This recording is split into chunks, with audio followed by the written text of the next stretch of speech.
কালকে আমাদের পয়লা বৈশাখ বাংলা नहीं रोक सकता है और ऐसी आग लगेगी कि बंगाल में उसको पहले किसी ने नहीं देखा होगा। तो हम यहां चुनाव नहीं लड़ रहे हैं,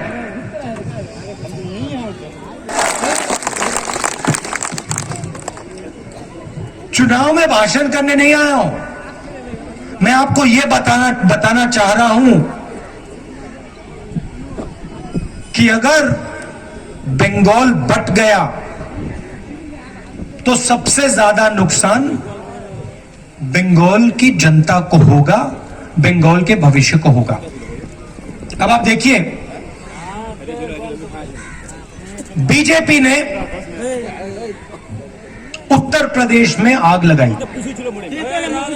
उसके बल पर वो चुनाव जीते। हुआ ये, आग लगाई, चुनाव जीते। और उसके बाद क्या हुआ? जहां भी देखो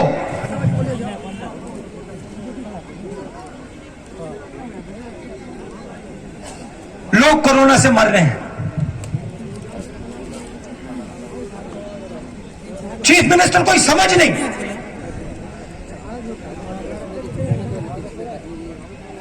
कोई समझ नहीं। विकास की बात करो,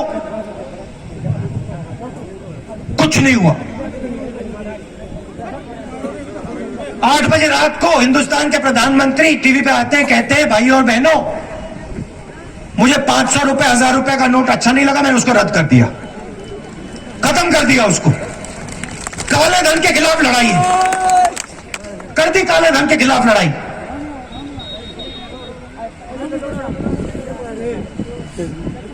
लाखों लोग बर्बाद हो गए। किसानों के घर में जो थोड़ा सा पैसा था वो खत्म हो गया। 5 अलग अलग जीएसटी, 28% टैक्स, छोटे दुकानदारों पर टैक्स, स्मॉल मीडियम बिजनेस पर टैक्स, किसान पर टैक्स।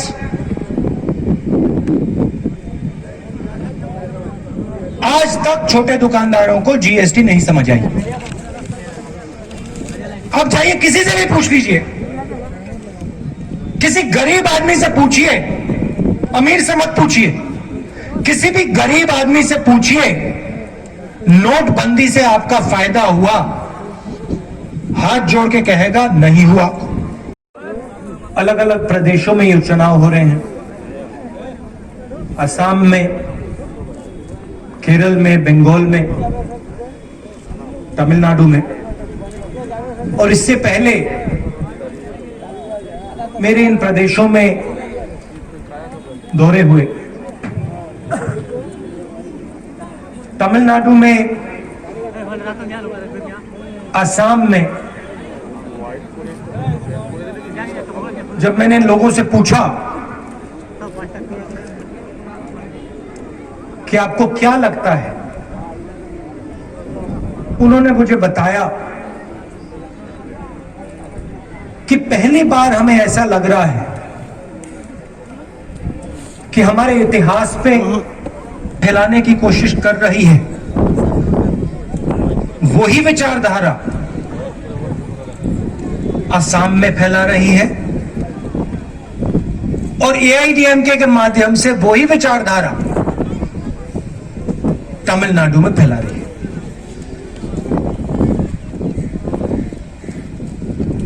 नफरत और हिंसा, इनके पास और कुछ है ही नहीं। ये बंगाल को बांटना चाहते हैं, तोड़ना चाहते हैं, और बंगालियों के बीच में जो भाईचारा है उसको खत्म करना चाहते हैं। यही असम में कर रहे हैं, यही तमिलनाडु में कर रहे हैं, और इसका नतीजा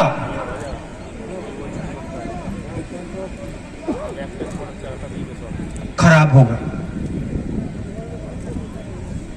इनको कुछ नहीं होने वाला। नरेंद्र मोदी को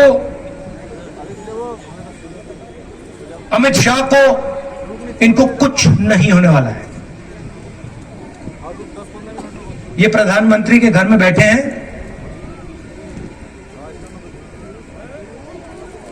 इनके पूरे बॉडीगार्ड्स हैं, इनकी पूरी रक्षा होती है, इनको कुछ नहीं होने वाला। आग लगेगी तो यहां लगेगी। नरेंद्र मोदी नहीं चलेगा,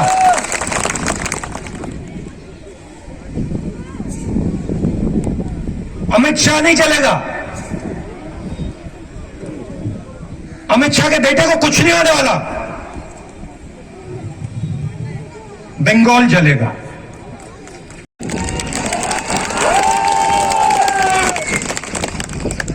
पहला प्रदेश है जहां रोजगार लेने के लिए पहले डिपॉजिट देना पड़ता है। पहले डिपॉजिट दो, फिर पता नहीं शायद मिले ना मिले, जेब में से पैसा तो निकलेगा। ममता जी की देन है।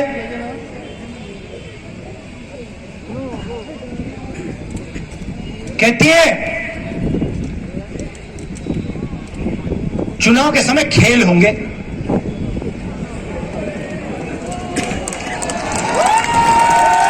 कैसा खेल? पहले आप यह समझाइए कि यहां की सड़क कौन बनाएगा। खेल खिलवाना है तो सड़क पे खेलेंगे ना।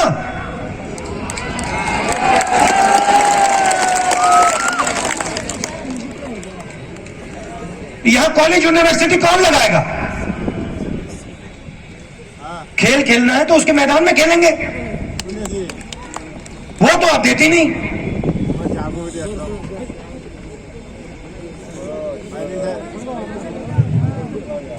तो ड्रामा चल रहा है। एक तरफ नरेंद्र मोदी जी कहते हैं कोरोना आता है, कहते हैं भैया थाली बजाओ। मतलब पता नहीं, बात समझ नहीं आती आज तक। थाली बजाओ, घंटी बजाओ, मोबाइल फोन की लाइट ऑन कर दो, कोरोना भाग जाएगा। ये हिंदुस्तान के प्रधानमंत्री हैं।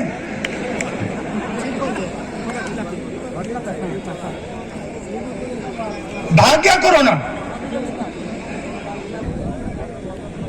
और देखो क्या नुकसान हुआ। मोदी जी लॉकडाउन करते हैं बिना किसी से पूछे। आपके लिए इतनी भी जगह होगी, वो ऐसा काम कभी नहीं कर सकता है। वो मर जाएगा मगर ऐसा काम नहीं करेगा। और जब मजदूर हाथ जोड़ के कहते हैं भैया हमें बस का टिकट दिलवा दो,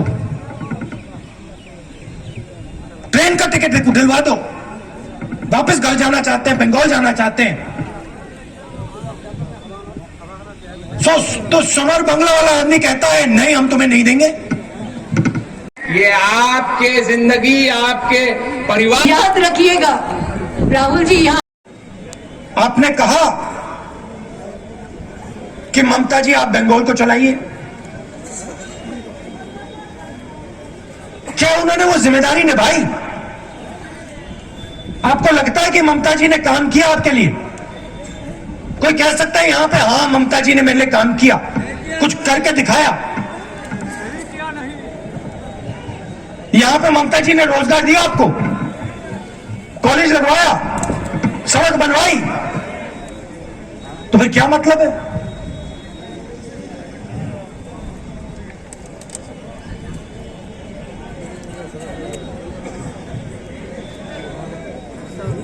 तो आपको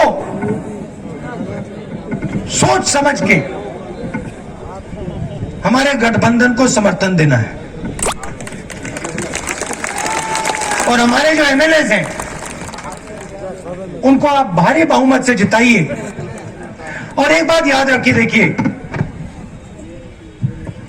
कांग्रेस पार्टी ने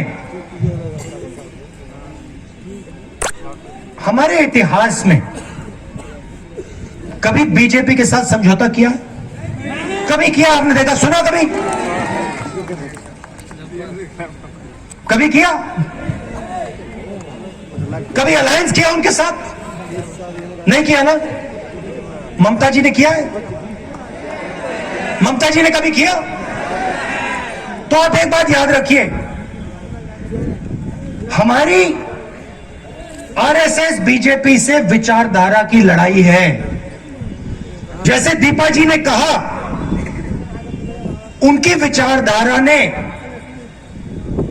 हमारे सबसे बड़ी लीडर की हत्या की है,